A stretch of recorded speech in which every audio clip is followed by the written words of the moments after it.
Marcus Mariota impressed all of us with a memorable NFL debut against Jameis Winston. This week, he will face another Heisman Trophy winner when Johnny Manziel, who stepped in the game for Josh McCown last week and will start for the Browns this weekend.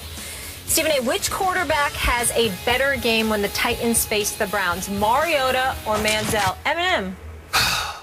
You know why it's a tough call, Molly, Skip? Because I really don't know enough about both the defenses this year, as of yet. It's not like Mariota has to play against Manziel or vice versa. They've got to play against those defenses. With Mariota, I will tell you that I think he's incredibly impressive thus far after 1 week. You know, and listening to Brian Billick, former Super Bowl champion coach with the Baltimore Ravens, on Mike and Mike, I think it was yesterday or the day before, he was talking about what really surprised him was how Mariota just grasped everything so quickly. You usually don't see a young guy be that proficient in running an offense.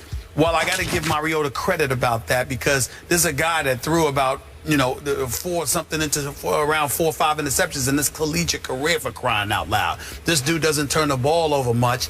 He seems to be precise, incredibly knowledgeable about the offense that he's running. Not throwing a lot downfield, but no, shoot, Tom Brady doesn't most of the time. So when we look at it from that perspective, you got to give credit where credit is due. In favor to your guy, Johnny Manziel, and the argument that you make in his favor, which I totally agree with you with. There's no Josh Gordon there. Who does this guy have to throw the football to? I just don't know. Other than Benjamin, which was a good 57-yard TD pass by Johnny Manziel to him, and he had beaten Cromartie on that play, by the way, a few plays before Cromartie ended up going down with that sprained knee. I'm just looking at it from the perspective, I don't see much of a running game in Cleveland. I don't see much of a passing game in Cleveland. So, therefore, how can I expect anything from Johnny Manziel?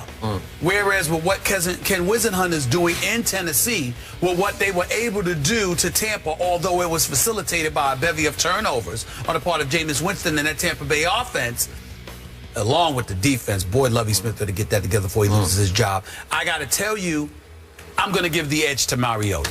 I'm going to assume that somehow, some way, he'll find a way to be effective, because Ken Wisenhunt will help him. And I do have more faith in Ken Wisenhunt with Tennessee's offense than I do with Mike Pettin, who knows very little about offense. Seriously? I mean, I can't even believe you made the point. I mean, they don't even belong in the same sentence. It's like laughable. They don't. Exactly. Okay. That's what I'm trying to say. Listen, I give Mariota the edge by far here. Johnny Manziel has little to no shot in this game, and I'm not making an excuse for him. I'm making a very valid point.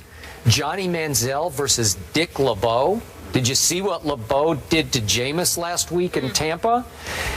We're talking about Johnny Manziel with no receiver you can name except for maybe Benjamin, no running back you can name, with a leaky offensive line and a first-time NFL offensive coordinator named John DeFilippo, who looked like he had no clue last week when he tried to force Johnny to go straight in place of Josh McCown and try to run Josh's offense. I'm sorry to interrupt you. Could you say that offensive coordinator? John DeFilippo. No, say it the way you just said it. Because see, this is along the lines of Rasho Nesterovic, Slava Medvedenko. Yeah. Well, it is. No, seriously.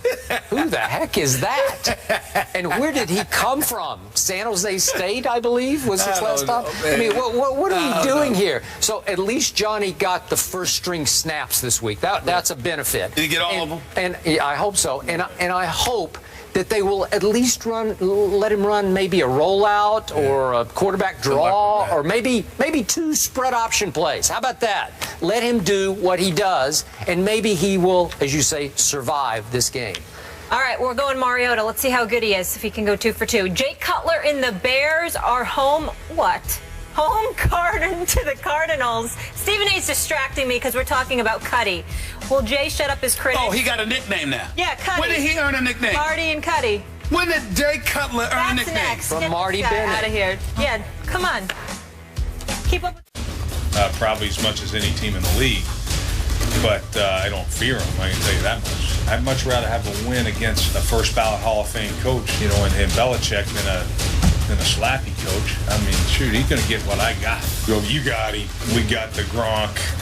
We're putting Kong on them.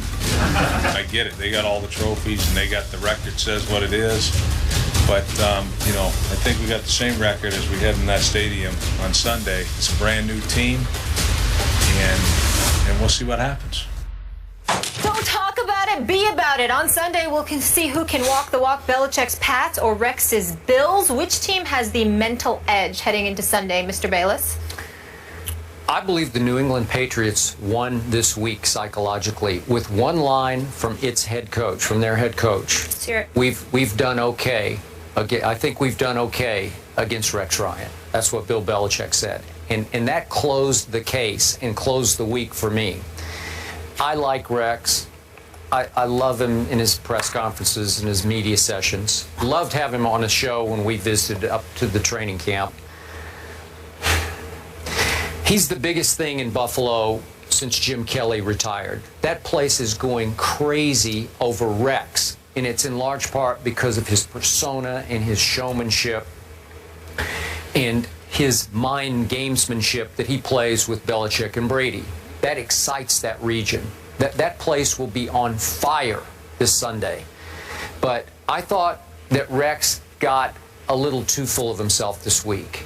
And I thought he talked and talked and talked to the point that, and I'm just guessing on this, that Tom Brady will no longer be distracted by the mind gamesmanship that he so brilliantly usually plays. I think Tom Brady will be infuriated by it. And I'm going to say this again. I believe you're going to see Tom Brady once again be on an 07 style mission in which he's going to take Deflategate out on opponent after opponent after opponent. And the one he would like to most take it out on, just because they've had such a rivalry, and if any head coach has quote-unquote owned Tom Brady, it is definitely Rex the Hex Ryan. But in this case, I think he's going to relish taking it out on Rex's new football team. I'm sure Tom Brady respects the heck out of this defense, and he will take great pleasure in picking it to pieces. And I believe he will. I picked 24-21, and I know that doesn't sound like great conviction, but I think you'll walk away from this game saying, you know what?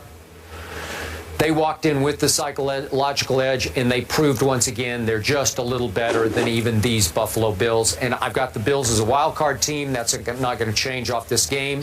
But I think edge going in, Brady, Belichick. The Killer Bees advantage. Let's take a moment in all seriousness to dissect and highlight Rex Ryan. The last couple of years in New York, Rex Ryan's act came across as a bit buffoonish.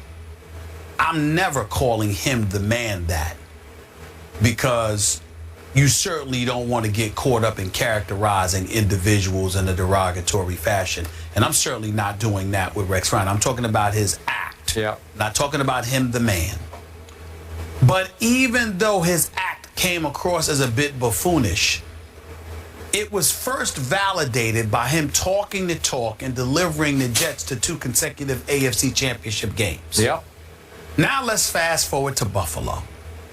He gets fired from the New York Jets job. He comes on the set with us at First Take when we went to his camp. And even though I had no enjoyment whatsoever being up there in Foxborough with New England, I thoroughly enjoyed being in Rochester, New York. I love Foxborough. Well, I didn't like being up there because the New England Patriots were busy practicing and they never came on the show until the last 5 minutes. That's what they do. They're about winning football games, not being on the first day. I didn't want to be there, but I loved being in Buffalo and I loved being in Florham Park, New Jersey. I have no problem with them stiffing us. They were very good to us. They were, the Jets and the Bills were first class all the way. Let me just say that. And the better team is the New England Patriots. All right, that don't mean they ain't classless. Now let's get back to it. No one's ever accused them of being classless. I'm talking about towards their guests. That's all I'm saying. I mean it, and that's that. Now let me get back to the Bills. Rex Ryan is talking, but damn did they back it up opening day. They ran the Indianapolis Colts out the stadium. And all I'm saying to you, Skip, is this. Let's give the man credit, because you have called him maybe the most brilliant defensive mind in all of football. Not maybe. Okay, not maybe. Yeah. you're going up against a guy in Bill Belichick who at one time was considered a genius. But when he goes up against Rex, you say Rex doesn't give him anything because Rex doesn't have to take a back step towards him as it pertains to defense. All I'm saying is that Rex Ryan has earned the right from a defensive standpoint, particularly when you see the defensive personnel that he has at his disposal with this Bills team. Rex Ryan deserves the right for us to step back and say, let's see. Yeah. Because that's where I'm at. Because it's not just Rex Ryan talking with no personnel to work with. Now, when he told me the Jets were going to win, you know, because they were going to score points, and I'm looking at Geno Smith as your quarterback and Eric Decker as your number one wide receiving offensive option, I knew that was a joke. But when you tell me we've got some studs because you went out and got LaShawn McCoy, because Sammy Watkins is your wide receiver, okay, because Tyrod Taylor is somebody that can make things happen. And then I look at this defense with Hughes, with Kyle and Mario Williams and these boys, and Marcel Darius coming back. I'm like, whoa.